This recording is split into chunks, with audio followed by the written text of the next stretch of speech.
At 3:47 p.m. Eastern, October 9, 2025, inside the marble corridors of the New York Attorney General's office, Letitia James received a call that would change everything. The afternoon light streaming through her office windows cast long shadows across the legal briefs scattered on her desk, cases she was building against corporate fraud, civil rights violations, and government overreach. Her voice remained steady, but her assistant noticed how tightly she gripped the phone, her knuckles white against the black plastic.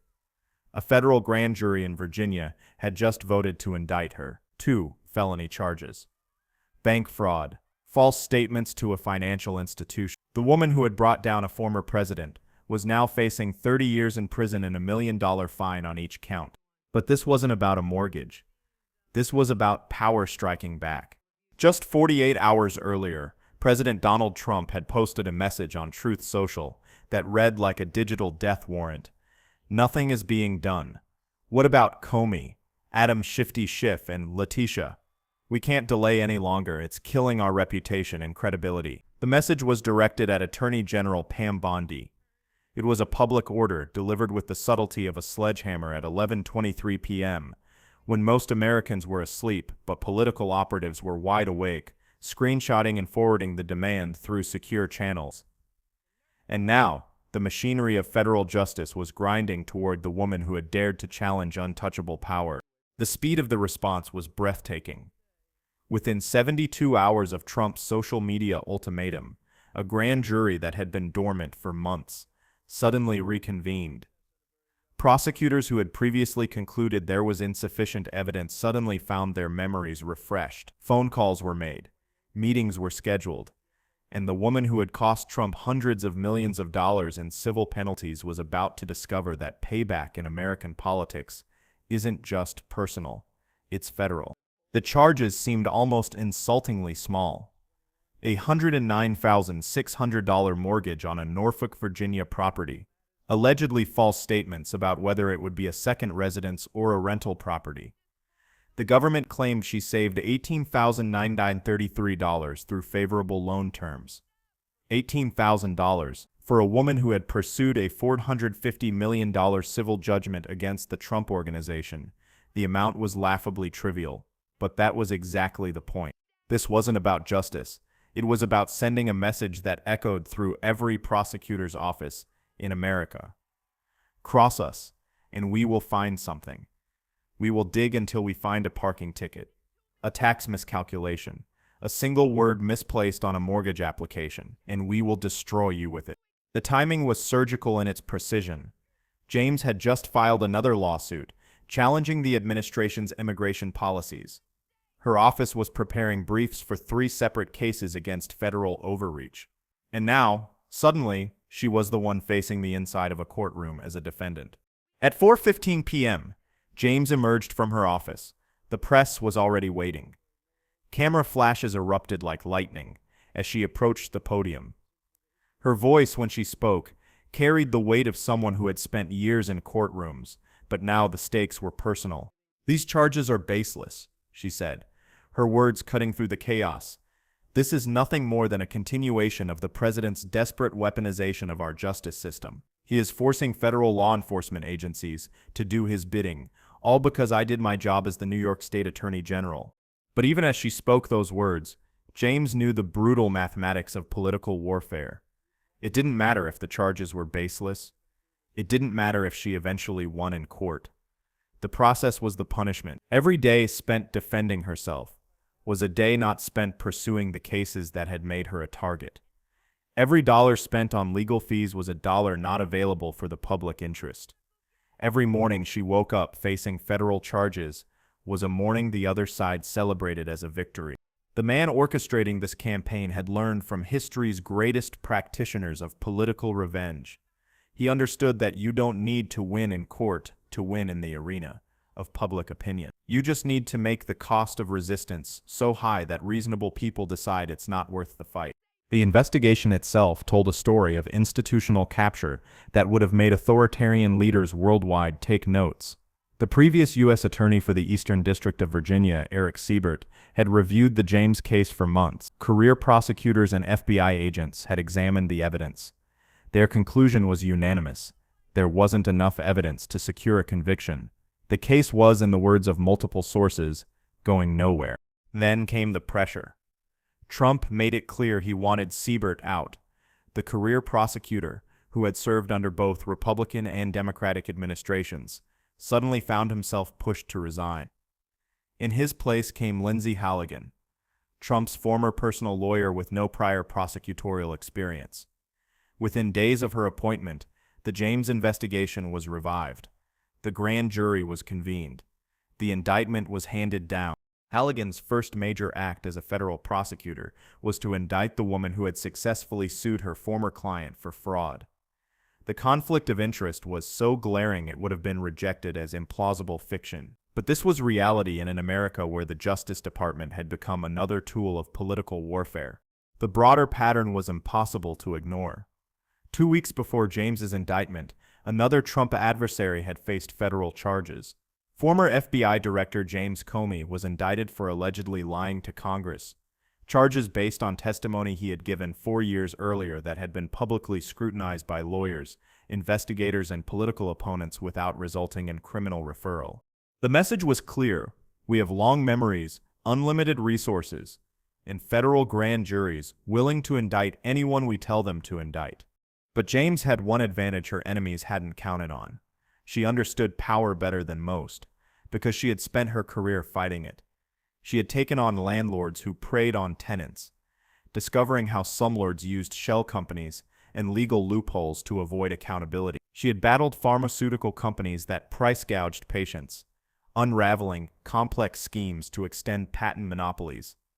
She had faced down Wall Street firms that defrauded investors, following money trails through offshore accounts and subsidiary corporations. And she had looked Donald Trump in the eye across a courtroom and watched him rage impotently as a judge found his organization liable for fraud. But there was something else her enemies hadn't considered. Letitia James was a woman who had grown up in Brooklyn, the daughter of a postal worker who taught her that some fights are worth having even when the odds are impossible. She had learned early that bullies only understand one language: strength, and she had never backed down from a bully in her life, no matter how much power they wielded or how many lawyers they could afford. The financial penalties from that case, more than $450 million with interest, had been overturned on appeal, but the finding of liability remained. The evidence remained. The public record remained. And that was what really drove the campaign of revenge, now consuming federal law enforcement resources. At 6:30 p.m., James's legal team gathered in her office. The room felt smaller than usual, the walls seeming to press inward under the weight of federal indictments and media scrutiny. Abby Lowell, her attorney, spread documents across the conference table. Each page represented another piece of the government's case, another thread in what he called the most blatant example of political retribution he had seen in decades of practice. "They're not just coming after you," Lowell told James. "They're sending a message to every prosecutor in America. Challenge us and this is what happens." James nodded slowly. She had seen this playbook before, but never deployed with the full weight of federal power behind it. The administration wasn't content to fight her policies in court or challenge her authority through legitimate channels. They were using the criminal justice system as a weapon of intimidation. The evidence was overwhelming. In the weeks leading up to her indictment, Ed Martin, the head of the Justice Department's new weaponization working group, had posed for photographs outside James's Brooklyn home. The message was unmistakable. "We know where you live. We know where your family lives. We are watching." But the most chilling aspect wasn't the investigation itself. It was the precedent it established. If a sitting attorney general could be indicted for an allegedly false statement on a mortgage application, what prosecutor would dare to pursue complex corruption cases? What investigator would risk their career and freedom to challenge powerful interests? The answer was exactly what Trump's team intended: very few. The legal machinery grinding toward James was impressive in its scope and terrifying in its implications. Multiple grand juries, multiple jurisdictions, multiple investigations, all targeting the same woman who had committed the unforgivable sin of winning a case against Donald Trump. The coordination was so obvious, It would have embarrassed authoritarian regimes that at least tried to maintain plausible deniability. The Northern District of New York had opened a separate investigation into James's office itself, issuing subpoenas for documents related to both the Trump Organization case and her successful lawsuit against the National Rifle Association. The theory appeared to be that James had somehow violated civil rights by pursuing civil fraud cases, a legal theory so novel it would rewrite decades of prosecutorial practice if successful. Legal scholars were calling it the prosecution theory that ate the law, a concept so broad it could criminalize virtually any aggressive prosecution of powerful defendants. But novelty had never been a barrier when the goal was political destruction rather than legal justice. In authoritarian playbooks worldwide, the pattern was always the same. First, you redefine legal advocacy as criminal conspiracy, then you use the redefinition to destroy your opponents. At 8:45 p.m., James made a decision that would define her response to the campaign against her. Instead of retreating, instead of quietly negotiating plea agreements or stepping away from controversial cases, she would fight. But not just in courtroom. She would fight in the arena of public opinion, where the real battle for American democracy was being waged. "They want to make an example of me," she told her staff. "Fine, let them try, but I'm going to make an example of them too." The next morning, James appeared on national television. The interview was scheduled for 7 minutes. She used every second to methodically dismantle the case against her and expose the broader pattern of political weaponization.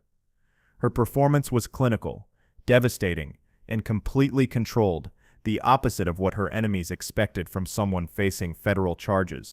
When career prosecutors say there's no case, and then a Trump loyalist with no prosecutorial experience suddenly finds one, that's not justice, she said, her voice carrying the authority of someone who had spent decades in courtrooms.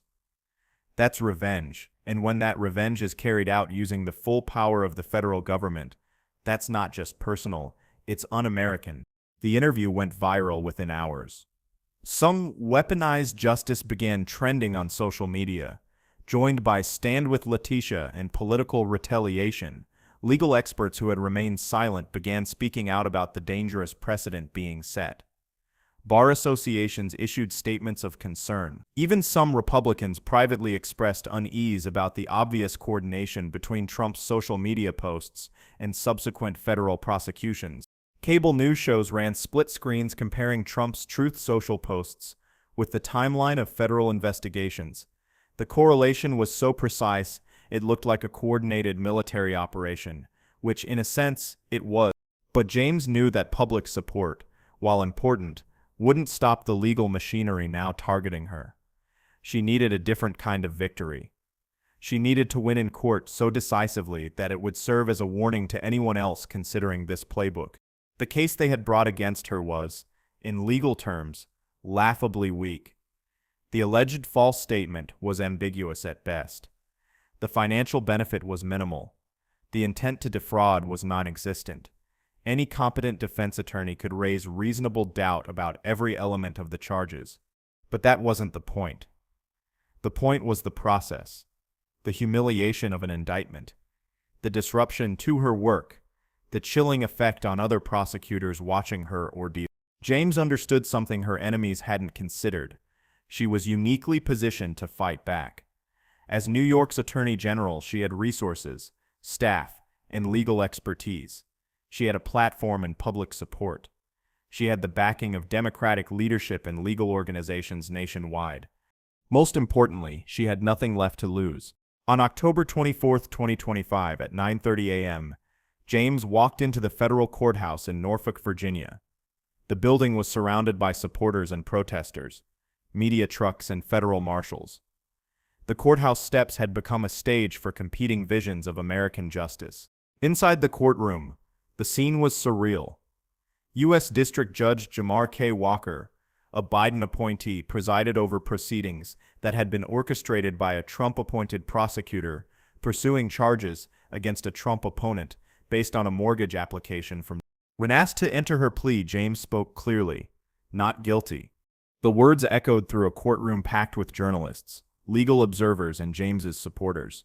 In the gallery sat Lindsay Halligan, the acting U.S. attorney who had brought the charges. The irony was impossible to miss. Trump's former personal lawyer was prosecuting the woman who had successfully sued Trump for fraud. The trial date was set for January 26, 2026. Judge Walker estimated it would take 5 days. 5 days to determine whether the woman who had taken on corruption and won would herself be branded a criminal. As James left the courthouse, she was greeted by hundreds of supporters chanting her name. The crowd included prosecutors from across the country who had traveled to Norfolk to show solidarity, many of them using vacation days and personal funds to make the journey. State attorneys general from Democratic states stood shoulder to shoulder with line prosecutors from small-town America. The message was clear: an attack on one prosecutor was an attack on the entire profession. The crowd wasn't just prosecutors.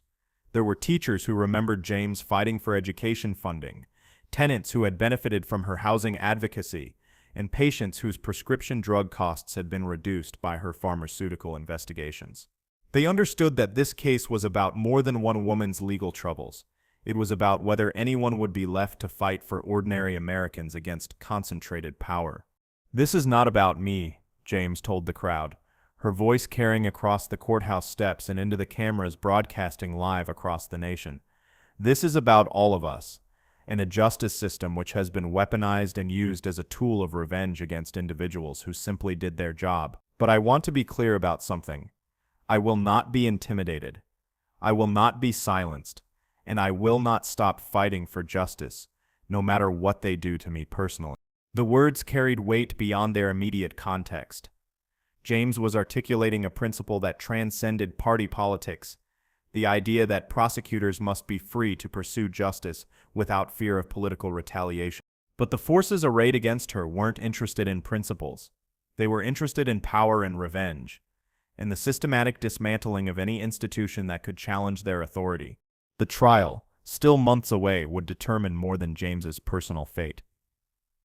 It would establish whether American prosecutors could pursue cases against powerful interests without facing federal retaliation. It would test whether the justice system could resist political weaponization or would become another tool of authoritarian control.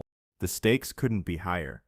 If James was convicted, it would send a message to prosecutors nationwide: challenge us at your own risk. If she was acquitted, it would expose the political nature of the charges and potentially open the door to accountability for those who had abused federal power. As the Norfolk courthouse emptied and the media trucks departed, one question hung in the air. In a democracy, who watches the watchers? The answer, James had decided, was simple: we all do. The woman who had built her career on holding power accountable was now forcing America to confront a fundamental question about its own democracy. Would the rule of law survive when those charged with enforcing it became weapons of political warfare? The answer would come in January, in a courthouse in Norfolk, Virginia, where the future of American justice would be decided by 12 citizens who understood that their verdict would echo far beyond one prosecutor's fate. Because when justice becomes a weapon, everyone becomes a target, and when prosecutors become prey, democracy itself is in the crosshairs. The battle was far from over, but Letitia James had never walked away from a fight in her life. She wasn't about to start now, especially when the fight was for the soul of American justice itself. What do you think? Can the justice system resist political weaponization, or are we witnessing the end of prosecutorial independence? Let me know in the comments below, and if this story opened your eyes to how power really works in America, hit that like button and subscribe for more stories about the hidden battles shaping our democracy.